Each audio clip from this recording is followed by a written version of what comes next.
IMF کے اوپر آپ دیکھیں معاملہ ٹینس ہے, ڈالر دیکھیں, اور یہ ٹھیک. تو چلیں اوپننگ ریمارکس آپ نے دے دیے ہیں کہ پرائم منسٹر کتنا بھی پریٹینڈ کریں انہیں گھبرانا چاہیے کیونکہ set back after set back. Javed Malik sahab, آپ کس طرح دیکھ رہے ہیں پاکستان کی سیاسی تاریخ میں چوتھا سال ایسا لگتا ہے کہ پرائم منسٹرز کے لیے, وزرائے اعظم کے لیے ذرا مختلف ہی ثابت ہو رہا ہے. Let's start from People's Party, PMLN, اور اب یہ PTI کی گورنمنٹ, کیا دیکھ رہے ہیں آپ؟ جن ادوار کا ذکر آپ کر رہی ہیں پیپلز پارٹی اور PMLN کا, اور جس کمپیریزن اگر ہم خان صاحب سے کریں تھوڑا انفیئر ہوگا کیونکہ ان کو تو اس طرح کی لیول پلینگ فیلڈ نہیں ملی, نہ ہی ان کو سپورٹ ملی کچھ مقتدر حلقوں کی طرف سے جس طرح سے خان صاحب کو ملی ہے. لیکن المیہ یہ ہے کہ اس سپورٹ کے باوجود یہ ہر جگہ پہ, میں یہ نہیں کہنا چاہتا کہ فیل ہو گئے ہیں, لیکن اور میرے پاس کوئی الفاظ نہیں ہیں ان کو ایکسپلین کرنے کے لیے. اگر سب سے پہلی بات ہمارے ملک کا جو سب سے کلیدی ایشو ہے وہ ہے معیشت, اور یہ خان صاحب کو یاد ہوگا, ابھی بریگیڈیئر صاحب بھی کہہ رہے تھے کہ کنٹینر پہ وہ بل پھاڑا کرتے تھے, کنٹینر پہ اور بھی بہت کچھ کیا تھا انہوں نے. وہ یہ فرماتے تھے کہ یہاں پہ جب نیا پاکستان بنے گا تو ہزاروں کروڑوں نوکریاں ملیں گی, لاکھوں گھر بنیں گے, پروٹوکول ختم ہو جائے گا, عوام کی فلاح و بہبود کے لیے ان کی پریورٹی ہوگی. لیکن اگر آپ آج دیکھیں تو نہ تو کوئی نوکریاں ملتی ہوئی نظر آ رہی ہیں آپ کو, نہ ہی آپ کی معیشت امپروو کر رہی ہے, نہ ہی کسی قسم کی آپ کے پاس کوئی ایسی میگا پروجیکٹس ہیں جن کے ذریعے آپ یہ بتا سکیں کہ 4 سال جو آپ نے گزارے کس چیز میں گزارے. آپ کی سب سے بڑی چیز معیشت تھی, اس کے اوپر آپ نے کم از کم 4 جو ہیں وہ وزرائے معیشت جن کو فائنانس منسٹر کہتے ہیں ان کو بدل دیا. پہلے تو آپ نے یہ کہا تھا کہ ہم تیاری کر رہے ہیں, ہمارے پاس شیڈو کیبنٹ ہے اور وہاں پہ اسد عمر صاحب جو ہیں وہ ہمارے ارسطوئے وقت ہیں, لیکن کچھ مہینوں میں یا 1 سال کے اندر اندر ان کو آپ نے برخاست کر دیا. پھر آپ نے کس کو لگایا, آپ نے وزیر یعنی فائنانس منسٹر, انہی کے فائنانس منسٹر کو جن کو آپ چور کہتے آئے ہیں, یعنی آصف علی زرداری صاحب کے جو فائنانس منسٹر تھے, حفیظ شیخ صاحب آپ کے فائنانس منسٹر بن گئے. اس کے بعد کون بنے, پھر دوبارہ ابھی جو ہمارے فائنانس منسٹر ہیں وہ بھی تو آصف علی زرداری صاحب کے وزیر یعنی فائنانس منسٹر رہے ہیں, کیا ہم یہ نہیں جانتے؟ تو جو تبدیلی کے خواب دکھا کے یہ آئے تھے وہ تو تقریباً اس میں ناکام ہوتے ہوئے نظر آ رہے ہیں. لیکن ایک چیز میں کہنا چاہوں گا کہ آج تک جتنے بھی تجزیے ہوئے ہیں, باتیں ہوئی ہیں, سب لوگوں نے یہ کہا ہے کہ ان کو ٹیم اچھی نہیں ملی. لیکن اب بدستور یہ جو واقعات ہوتے آئے ہیں اس کے بعد مجھے تو یہ لگ رہا ہے کہ ٹیم ان کو آپ جو مرضی دے دیں, جو ٹیم کا کیپٹن ہے وہ بالکل اس مہنگائی کے سامنے وہ مجھے بالکل لاچار نظر آ رہا ہے, اس کے پاس کوئی آپشنز نہیں ہے. اور آپ نے جیسے ابھی ذکر کیا کہ جو ہماری ملک کی تاریخ میں کبھی نہیں ہوا, اور یہ بریگیڈیئر صاحب ہیں, ہمارے آرمی کے ساتھ ان کا تعلق ہے, میری بھی آدھی فیملی آرمی میں رہی ہے, ہم ہر پاکستانی جو ہے وہ پاکستان آرمی کو پسند کرتا ہے, ہماری پرائیڈ ہے. کبھی آپ نے سنا ہے کہ ہمارے ملک کے حساس ترین ادارے کے جو سربراہ ہیں ان کی جو اپوائنٹمنٹ اور ان کی اپوائنٹمنٹ کا ڈیلے موضوع بحث بنے؟ یعنی کیا یہ چیزیں میڈیا میں ڈسکس بھی ہونی چاہیے؟ اور اگر ہو رہی ہیں تو اس کی ریزن کیا ہے؟ اس کی ریزن یہ ہے کہ انہوں نے ایک سیلف انفلکٹڈ وونڈ اپنے اوپر لگائی ہے, یعنی جس کو اگر یا تو آپ نے میٹنگ کی اور آرمی چیف سے جب آپ ملے تو آپ ان کو اپنے تحفظات کا اظہار کر دیتے, ان کے ساتھ آپ نے ایگری کر لیا اور بعد میں آپ جو ہیں وہ کہتے ہیں کہ میں انٹرویو کروں گا. یعنی کبھی کسی نے آج تک کیا ہے اس طرح کی باتیں؟ ملک صاحب, اس کا مطلب set back after set back جیسے بریگیڈیئر صاحب نے کہا, and he said categorically starting from DGI's appointment, یہاں سے معاملات جو ہیں وہ انہوں نے اپنے لیے خود خراب کرنا شروع کر دیے ہیں. آپ یہ کہیں سیلف انفلکٹڈ سیٹ بیکس ہیں, آپ یہ کہتے ہیں. سلمان صاحب, خوش تو بہت ہوں گے آپ لوگ اس لیے کیونکہ ظاہر ہے جیسے بریگیڈیئر صاحب نے بھی کہا اور اب نظر آ رہا ہے کہ PDM جو کہ فیل ہو چکی تھی بری طرح, اب اس مہنگائی کے خلاف آپ لوگ نکل رہے ہیں, بیکاز ناؤ یو فیل کہ کہیں سے وہ شاید سپورٹ نہ ملے جہاں سے ناراضگی کا تھوڑا سا عنصر نظر آتا ہے, تو یہ وہ ٹائم ہے کہ let's strike again. Nadia, let me just quickly briefly reflect on the last 2.5 years or 3 years almost. 18 میں آئے, سب سے پہلے پرائم منسٹر ہاؤس میں گئے, کوئی گاڑیاں دکھا رہے ہیں, صوفے دکھا رہے ہیں, بھینسیں دکھا رہے ہیں. وہ پورے 6-8 مہینے انہوں نے ضائع کیے یہ دکھانے کے لیے کہ یہ لوگ کیا کر رہے تھے. اس کے بعد پورا انہوں نے 19 کے 20 تک 19 کے مڈ تک انہوں نے کیا کہ جی اب پیسے آ رہے ہیں, وہ کیس, وہ گرفتاری, فلانی گرفتاری, میٹرو لائن کے پیسے آ گئے, ملتان میٹرو کا یہ ہو گیا, فلانے کا فرنٹ مین. کچھ بھی نہیں ہوا, نتھنگ ہیپنڈ. آپ کو یاد ہوگا نومبر 2019 میں یہی چینجز ٹیبل ہوئی تھیں, ایک ڈسکشن ہوئی تھی کہ نیب کے قوانین میں جو تبدیلیوں کی ضرورت ہو. اس وقت خان صاحب کہتے ہیں کہ جی یہ این آر او نہیں دوں گا. آج این آر او دے دیا.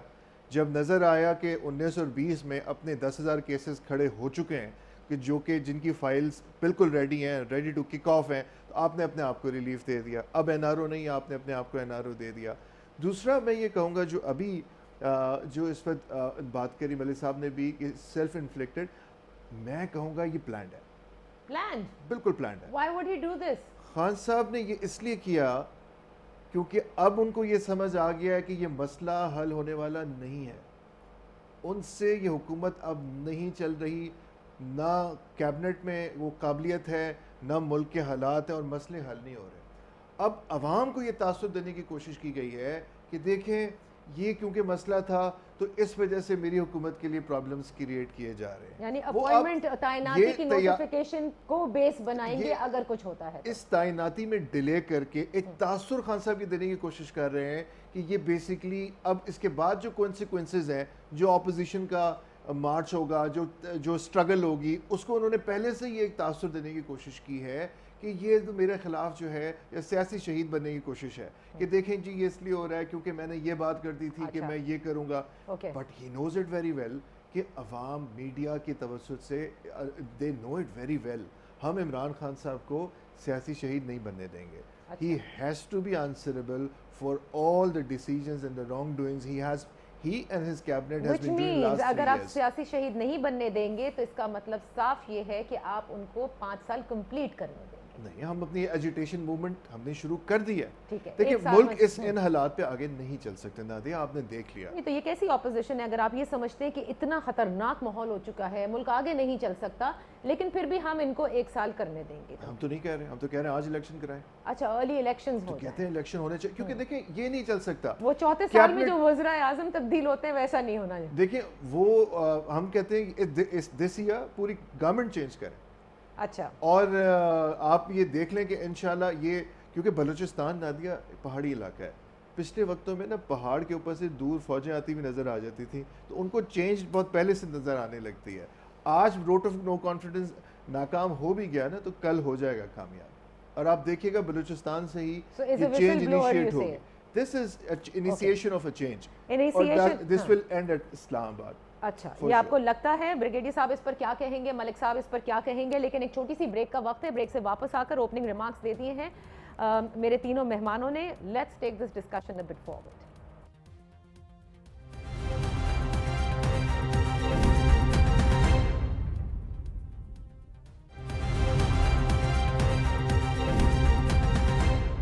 Welcome back. Brigadier Farooq Hameed sahab, میں آپ کی طرف آؤں گی. جو اوپننگ ریمارکس میں نے تینوں مہمانوں کے لیے, چلے سلمان کا تعلق تو اپوزیشن جماعت سے ہے and they feel that they are the aggrieved party, لیکن یہ بھی بڑی میں کہوں گی بہت عجیب سچویشن بن گئی ہے کہ سب مل کر وزیر اعظم عمران خان کو کرٹیسائز کر رہے ہیں اور سب یہ سمجھتے ہیں کہ ساری غلطی ان کی ہے, سارا بلیم اب ان کو دیا جا رہا ہے. آپ کو لگتا نہیں ہے کہ this is a bit unfair also? Everybody should take the baggage now. دیکھیں میں یہ سمجھتا ہوں کہ عمران خان کے ارد گرد ابھی بھی ایسے لوگ ہیں جو کہ غالباً ان کو مس گائیڈ کر رہے ہیں اور جو ان کو پھر ایسی irretrievable سچویشن, مشکل سچویشن میں ڈالتے ہیں, چاہے وہ اسٹیبلشمنٹ ہو, چاہے وہ یہ اوور آل ڈیل کرنا ہو ود دا مافیاز, شوگر, آٹا, پیٹرول, یہ ان کے خلاف کارروائی, کیونکہ خود ان کی گورنمنٹ میں ان کی ایسے لوگ موجود ہیں جن کے تمام کارٹلز اور مافیا سے تعلق بھی ہے.